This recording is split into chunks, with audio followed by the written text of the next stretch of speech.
Welcome back to another episode of the NFL Podcast. As we all know, last week Russell Westbrook announced his retirement from the NBA after 18 seasons. Me personally, I believe that it wasn't premature. I just felt like he definitely had a lot more in the tank. I just felt like he just sat with his family and just really sat with his thoughts and assessed the last few years of his career and just asked himself, like, not, I would say, is it worth it coming back? Like, people gonna say, not, he has money on the table, but he's made enough money to where he doesn't have to play basketball for real. Like, he's played enough seasons, he's signed enough, many of contracts to where it wasn't about the money. I just feel like it was about the disrespect that he's faced these last 10 years. People criticize his game, criticize his career, saying that, he's a stat pattern, the years where he averaged a triple double with OKC, just saying he couldn't shoot, stuff like that. I feel like he had a lot left in the tank. I just feel like the disrespect from the media and the fans played a part. I felt like he was more so, I'm just gonna bow out. You guys can't bother me anymore. You guys can't talk about me anymore because I'm not an active player. So it's like now I could just be with my family.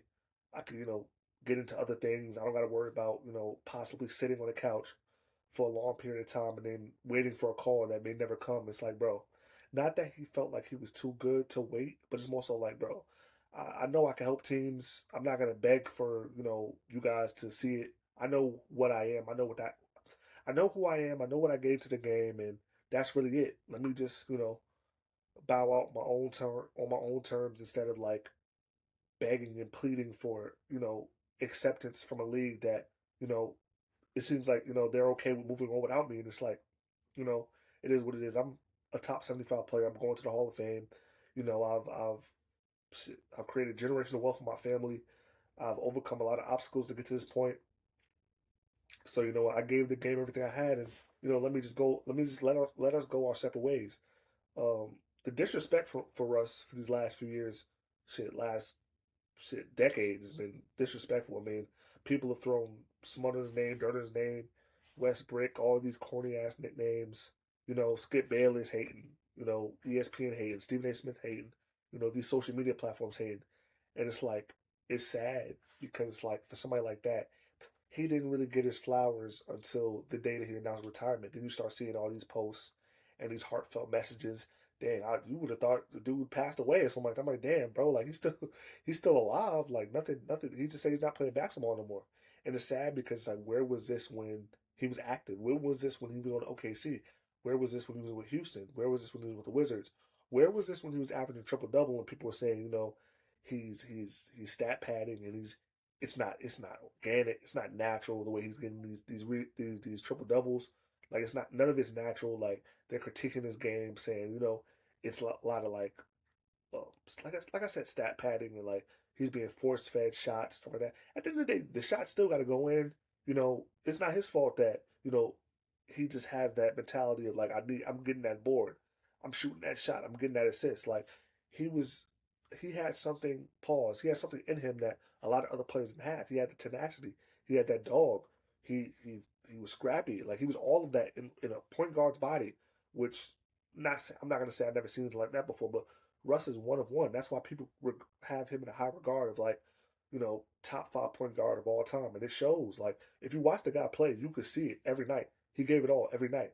Now I'm not gonna lie, like the jump shot thing, it was funny, but let's not act like that was always a problem. That was always a problem for him because it was a point in time where he was able to make shots. I don't know what happened in between that time and this time, later on in his career, but I felt like he kind of went away from that a little bit. The shots stopped falling, and he found other ways to get involved in, impacting winning and impacting the teams as he was on. Now, shooting in this era is a very important thing, especially at the guard position. But the way that Russell Westbrook's mentality is as a player, he could affect the game in so many different ways outside of shooting.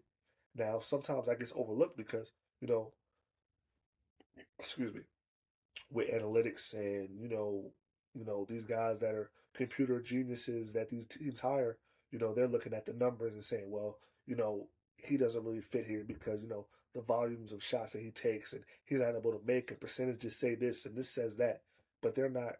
The problem is that these teams aren't judging him off of you know his heart. And I know that's a cliche that's corny to say. Heart, Kyle? Like, what is that? Heart? Like, what is this? Like a feel good story? But it's a real thing, bro. Like, Russ had heart. Like, he played with his heart on his shoulder. Like, he played with his heart on his sleeve. Like, he was really one of them. Like, and there's nobody that can take that away from him. That's why he has nothing to feel ashamed about. He don't feel ashamed. I'm pretty sure he don't feel ashamed about anything. How could you? Like, how? In this situation, how? Even with all the criticism. Like, people gonna judge you no matter what. He's still going to the Hall of Fame. First ballot Hall of Famer, guaranteed lock. It's not even a question. All the outsiders who had an opinion on him, y'all on the outside for a reason. I mean, your opinions of him have no effect on him getting that jacket going to the Hall of Fame. Like, there's nothing you really could do about it now. Before he retired, I did feel like there were teams that could have used him. Like Miami could have used him off the bench. Brooklyn could have used him. He could have went back to Denver. Now, I'm saying he could have went back to Denver if these teams. I don't know if these teams even offered him a contract. Possibly they didn't. All I saw was after he retired, I seen something like the Wizards offered him a 2 year deal. He rejected it. I don't know how true that is. But I didn't see any of the teams that I named. Like he could have helped Indiana off the bench. Maybe the Clippers. Maybe the well, I was gonna say the Utah Jazz, but they didn't need them. They got too many guys. They got to work out minutes over there. But a plethora of teams could have used somebody like that off the bench. I feel like a lot of teams fell into the trap of believing the narratives that were created against him.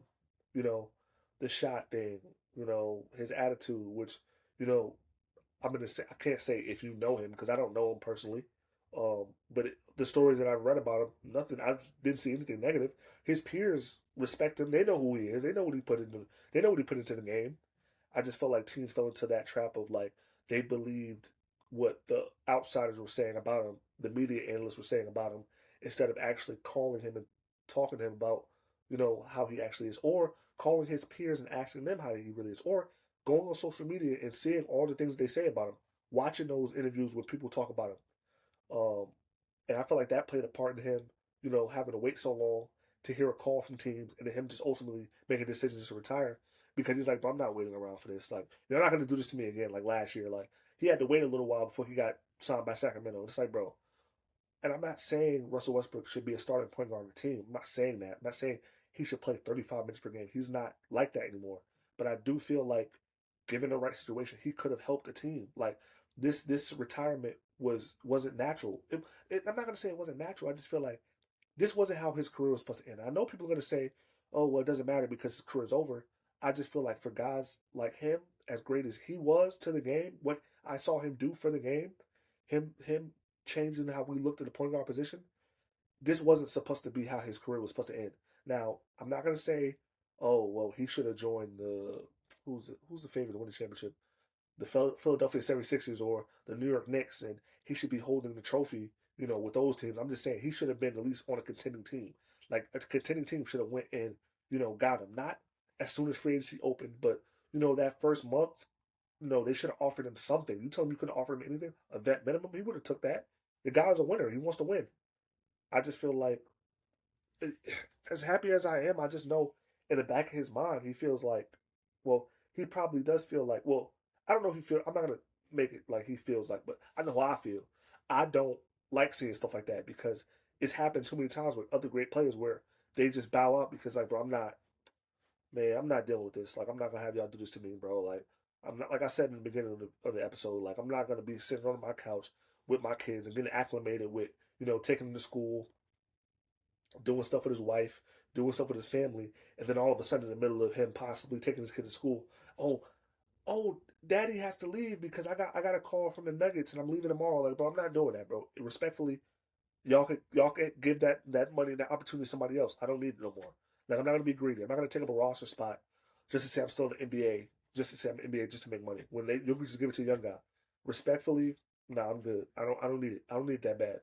And maybe some people might be like, oh well, he could have just went overseas, bro. He's not. His dream was to make it to the NBA. He did that. He played 18 years. It is what it is. I'm not going overseas for a bag. It's just not gonna happen. I'm not leaving my family. The NBA was the goal. He succeeded. He got that. He got a league MVP, multiple All Stars, gold medals, all that type of stuff. I would just say it was well. If he does end up watching this episode, Russ, I'm a fan. I respect you what you did in your career. Hell of a career. Hall of Famer, Hall of Fame career. Um, from one basketball fan to another, I appreciate you. I wish you the best. Like, comment, subscribe. I'll catch you guys on the next episode. Peace.